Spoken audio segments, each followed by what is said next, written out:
Hey there. It's dark and rainy. Heading to church. Thank you for the update. I think it's a very wise decision to fall back where the guy is concerned while you're dealing with your soul ties, because that could be a big distraction. You know what I'm saying? Like, that just comes with the territory of liking somebody and getting to know somebody and all the things. So I think that was very wise on your part. I'm very proud of you. And whoever the man God has for you, even if that's him, he will be there. He will be there. You know what I'm saying? So, and in the long run, these things are better dealt with up front than in the moment or in the relationship. And I tell people all the time, those who are waiting to get married and wasting their single season lamenting about their single season, I was like, yeah, your intercession should be fire. It should be absolutely on fire, and you should be covering your future spouse and your future children. You should be praying for his deliverance. You should be praying for his salvation. You should be praying for his soul wounds, his trauma, all those things. You should be praying for him to get the help that he needs, the resources for him to get that help. You should be praying for his mindset to understand that he needs that help. You should be praying for the people around him, that if they are on assignment from the kingdom of darkness, that they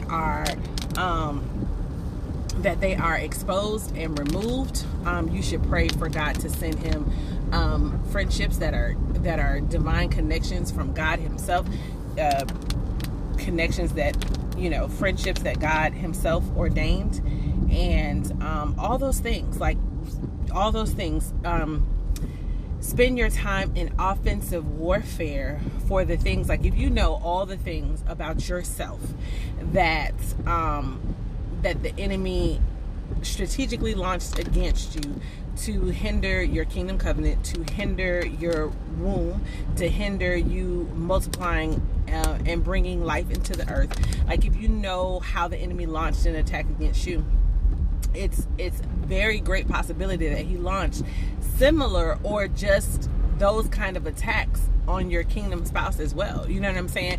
And so the things that you're doing when you're learning, when you're growing, and you're like, oh wow,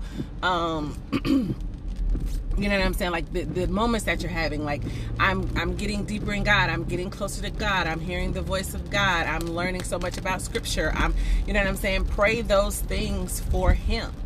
And to just offensive warfare, because I promise you those prayers will never be in vain. And so just try to clean up as much as you can in the realm of the spirit before you even meet, or before you get in that relationship that leads to kingdom covenant. And so there's so many things single women could be spending their time on in prayer instead of just asking for the husband. If the husband is a desire of your heart, then God is going to bring you a husband. Like, he's going to give you the desires of your heart. But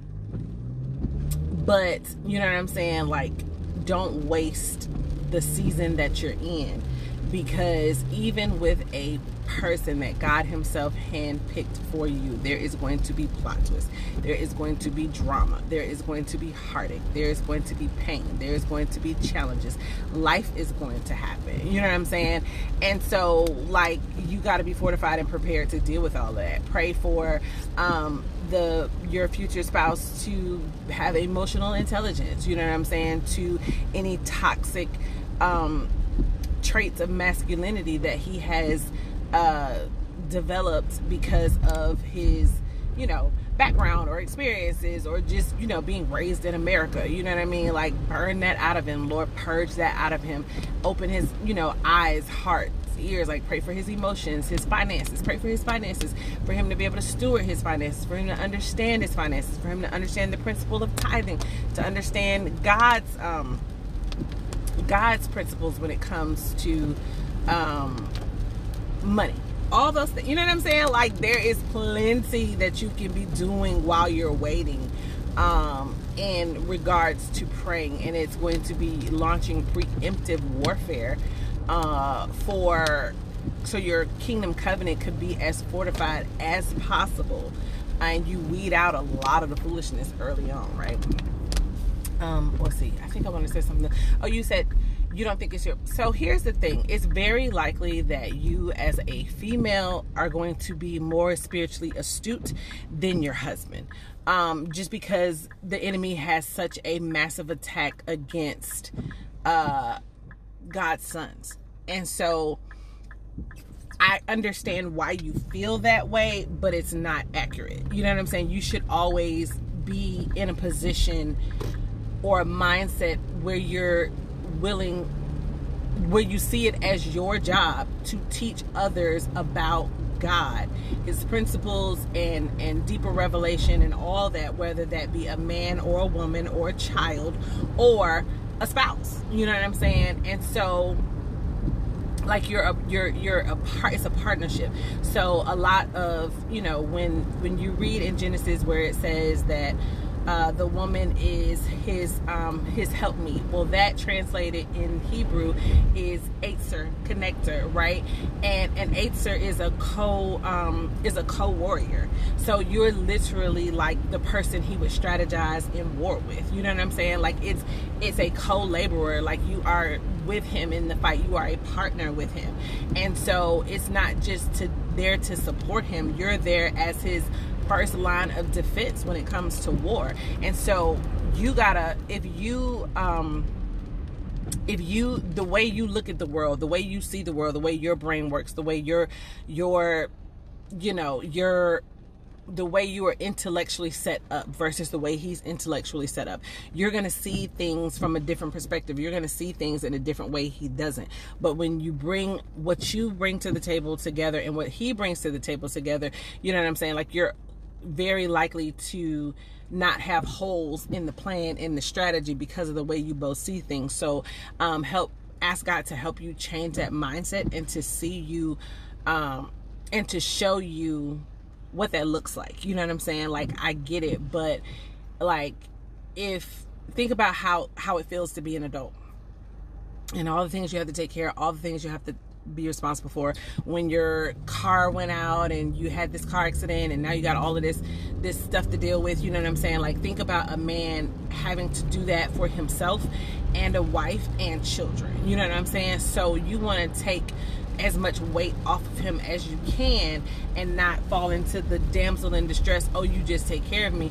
You will be taking care of him too, you know what I'm saying, in various ways. So you're going to undergird him while he is carrying the weight of the family. Like, you're going to sustain him while he carries that weight, right? And so that may look like you having a job, you know what I'm saying, because of the lifestyle that you all have and whatever that looks like. It may not be a situation where you're staying at home. That may not be the case, or it may not be the case for the entirety of your union. You know what I'm saying? Like, what does being a partner to your kingdom spouse look like? And that's a conversation you can begin having with God now, because God knows who he has set aside for you. God knows ultimately who's going to say yes to his will and yes to his way. He knows what your wedding day is going to look like. He knows all of those things. So you can begin having conversations with God about this. And even though you don't know who this person is, God does. And so he can begin to prepare you mentally and physically, emotionally and spiritually and socially. Because what if he is a man who has a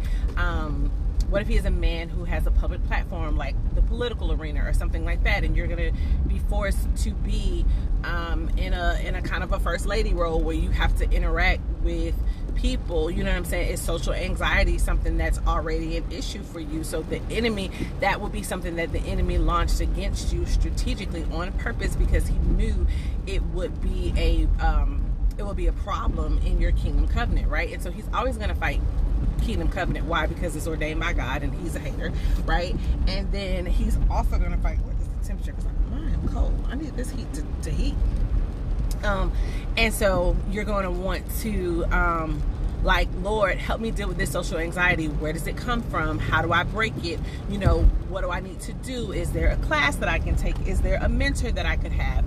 You know what I'm saying? That would help me purge this out of me so that I can be an asset and not a liability to my kingdom covenant? You see what I'm saying? So there's a lot of conversations you can be having with God in this pre-time, in this single season. Like, it is very, very, very important for us to actually live in the moment of every season that we're in, so that we're getting everything that we're supposed to get in that season. So when we go to the next season, there's nothing missing, nothing lacking, and nothing broken.